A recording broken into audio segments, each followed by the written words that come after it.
अस्सलाम वालेकुम काश्तकार भाइयों, मैं हूं शफ़क़त अब्बास एग्रेरियन। काश्तकार भाइयों, आज हम बात करते हैं गंदम के बारे में कि गंदम को किस तरीके से हम काश्त करें कि उसकी पैदावारी सलाहियत में इजाफ़ा हो। सबसे पहले हम देखते हैं कि कुछ हमारे पास चंद एक मराहल होते हैं जिनसे गुज़र कर हम गंदम की बेहतरीन पैदावार हासिल कर सकते हैं। सबसे पहले तो आता है टाइम की मैनेजमेंट।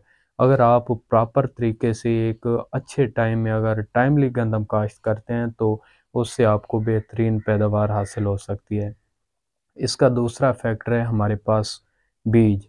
अगर बीज आप अच्छे वाले इस्तेमाल करेंगे और उसकी सीड ट्रीटमेंट करेंगे, मतलब बीज को जहर लगा के इस्तेमाल करेंगे, तो उससे भी आपकी गंदम में की पैदावारी सलाहियत में बेहतरीन इजाफ़ा होगा। और दूसरी है आपकी लैंड प्रिपरेशन। अगर आप अपने रकबे को एक अच्छे तरीके से उसे आप तैयार करेंगे, मतलब उसमें हल वगैरह रूटावेटर सारा कुछ वो आप एक अच्छे तरीके से उसे तैयार करेंगे, तो इससे भी आपकी पैदावारी सलाहियत में इजाफ़ा हो सकता है। अब हम बात करते हैं सीड ट्रीटमेंट के लिए कि गंदम को कौन सा बीज लगाना चाहिए और किस तरीके से लगाना चाहिए। काश्तकार भाइयों, सबसे पहले तो आपने एक अच्छी वैरायटी इस्तेमाल कर काश्तकार भाइयों, आपने बीज को ज़हर ज़रूर लगाना होता है। उसका ये फ़ायदा होता है कि एक तो बीज के ऊपर जो जरासीम वगैरह होते हैं वो भी किल हो जाते हैं, और जो ज़मीन के अंदर जरासीम वगैरह पड़े होते हैं उनकी क़ुव्वत मुदाफ़ियत भी कम हो जाती है, मतलब उसका भी हमारी गंदम को कोई नुकसान नहीं होता।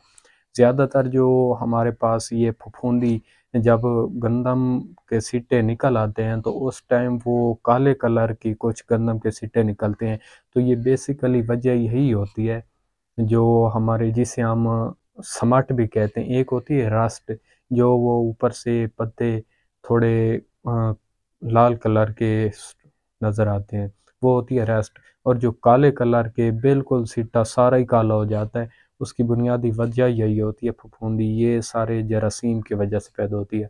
अगर हमने इस चीज़ को कंट्रोल करना है तो हमें चाहिए कि हम अपने बीज को ज़रूर उसमें कोई ना कोई ज़हर लगाएं, जिससे ये बैक्टीरिया वगैरह, ये जरासीम वगैरह ये किल हो जाते हैं।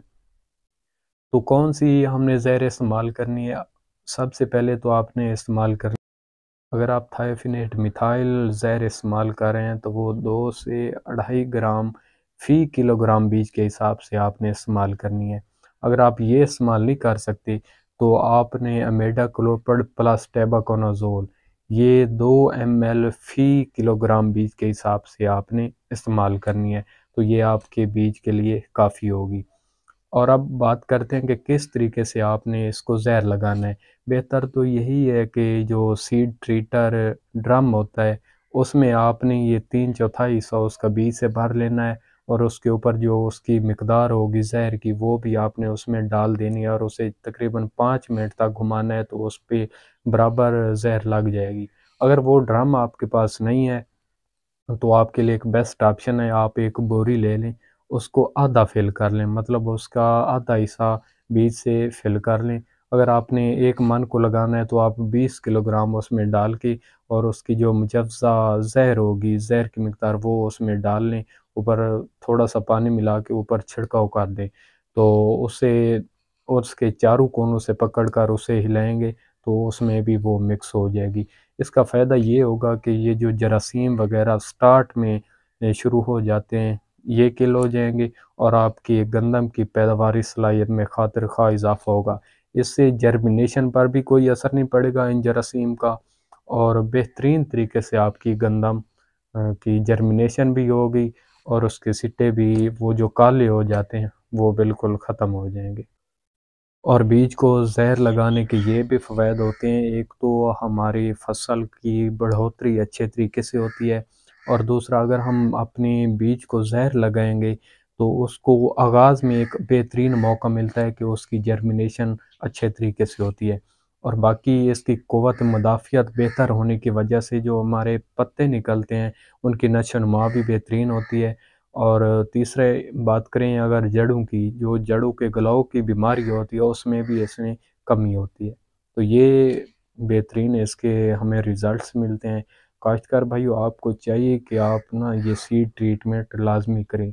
اس سے کافی بہتری ہو سکتی ہے۔